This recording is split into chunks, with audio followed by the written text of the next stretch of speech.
أعوذ بالله من الشيطان الرجيم.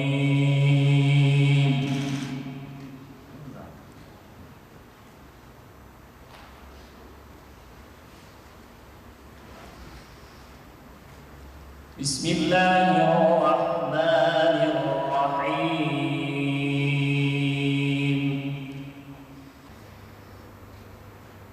رب اجعلني مقيم الصلاة ومن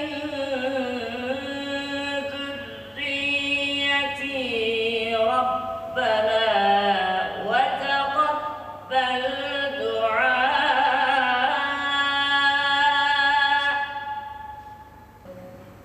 صدق الله العظيم.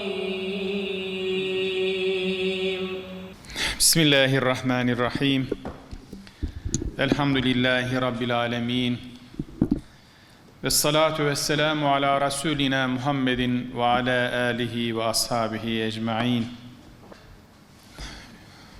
Çok kıymetli hocalarım, ülkemizin güzide sivil toplum kuruluşlarının kıymetli mensupları, değerli kardeşlerim, özellikle sizleri en kalbi hürmet ve muhabbetlerimle selamlıyor, katılımlarınızdan dolayı hepinize çok teşekkür ediyorum.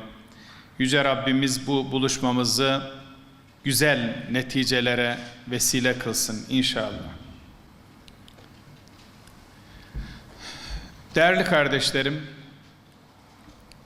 gençliğimizin aydınlık geleceğine rehberlik etme idealiyle çalışan siz çok kıymetli kardeşlerimizle gerçekleştirdiğimiz bu buluşmayı son derece önemsediğimi özellikle ifade etmek istiyorum.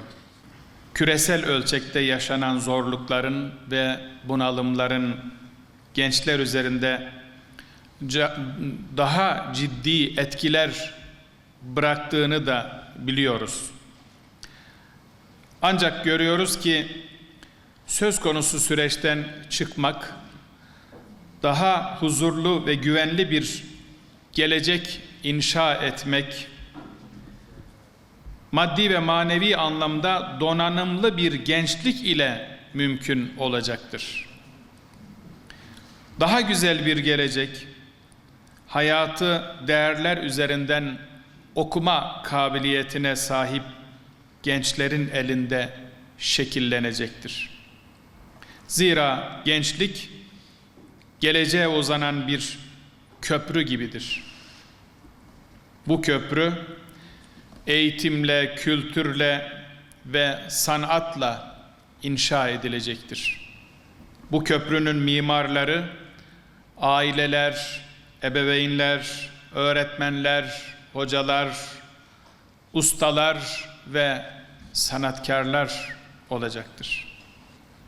Bu köprünün aynası özgün bir medeniyet birikimidir.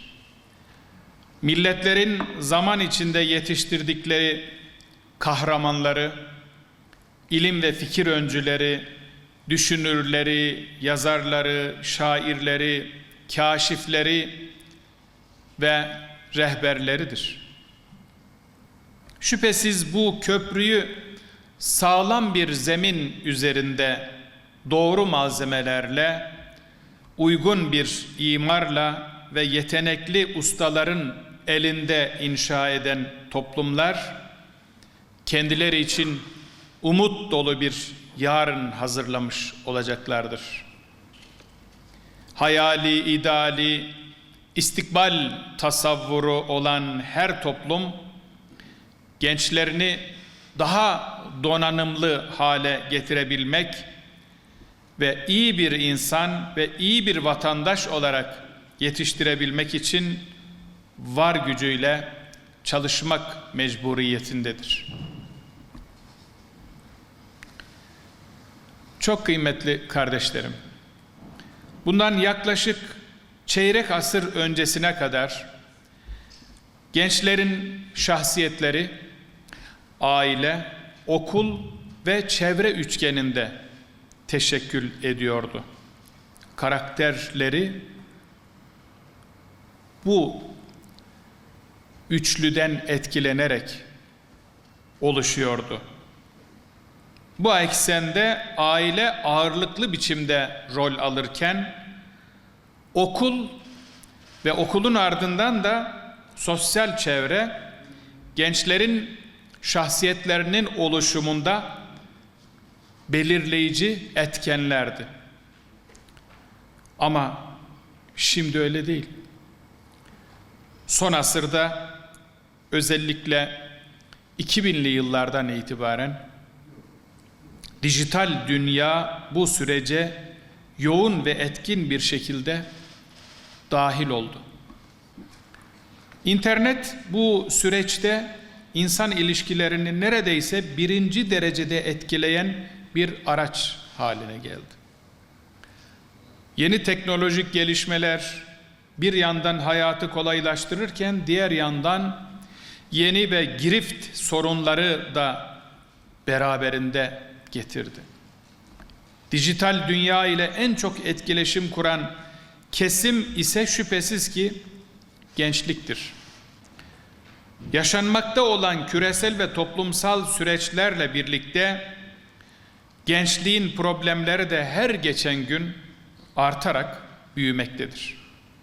Gelinen noktada toplumsal hayatı tüm vecheleriyle etkisi altına alan ferdiyetçilik, bireysellik, dünyevileşme, sanal hayat, popüler kültür ve hayatın temel gayesi olan kulluktan vareste gündelik anlayışlar,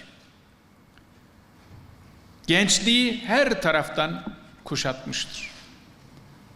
Yani gence adeta kul olduğunu unutturan bir etkileşim var.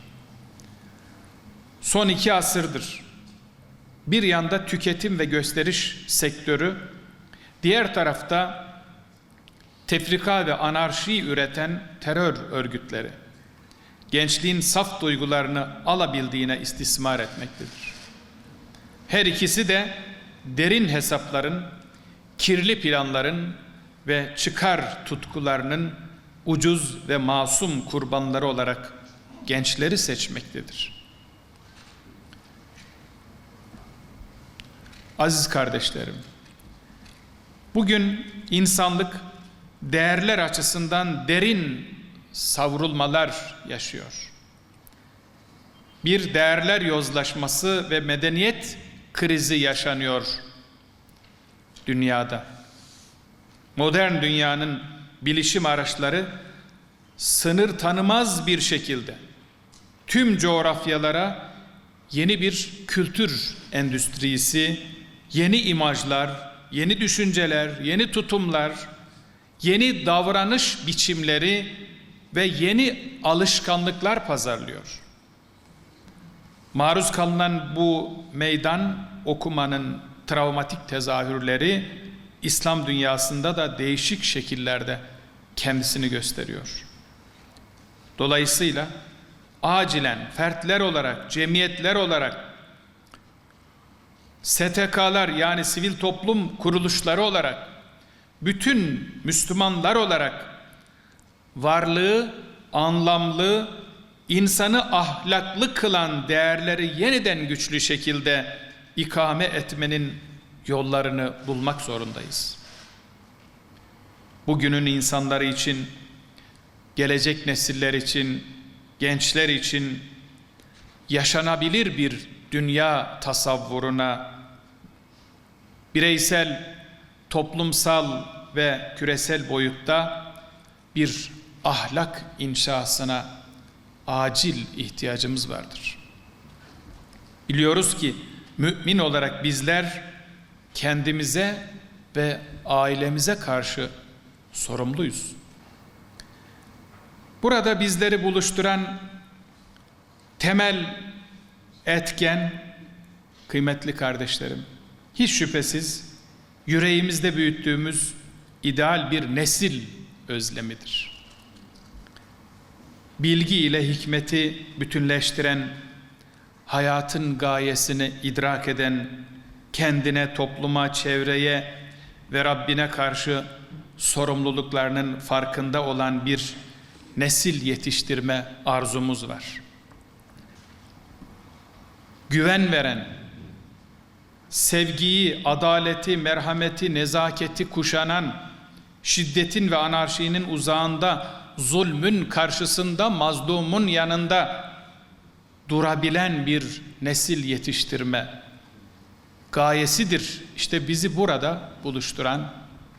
Elbette gençlik istediğimiz şekli verebileceğimiz bir hamur parçası değil.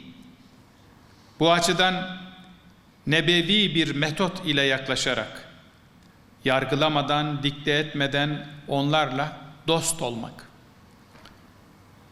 vakit geçirmek, hayatı paylaşmak, onlara yetki ve sorumluluk vermek ve en önemlisi onlara ufuk açmak.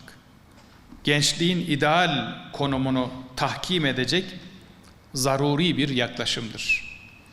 Gençlerimizin dine, hayata, yaşadığımız çağa ve çağın getirdiği problemlere ilişkin düşüncelerini almak ve onlardan istifade etmek durumundayız. Onları dinlemek durumundayız. Bu bağlamda onların birikim ve enerjilerini insanlık için faydalı hale getirebilmek büyük önem arz etmektedir. Ayrıca gençlerimizle sağlıklı bir iletişim kurmak, yeni bir dil ve üslup oluşturmak suretiyle geleceğe yönelik ortaya koyacağımız plan, proje ve çalışmalarımızda onların fikirlerine yer vermek ve onlara güvenmek önceliğimiz olmalıdır.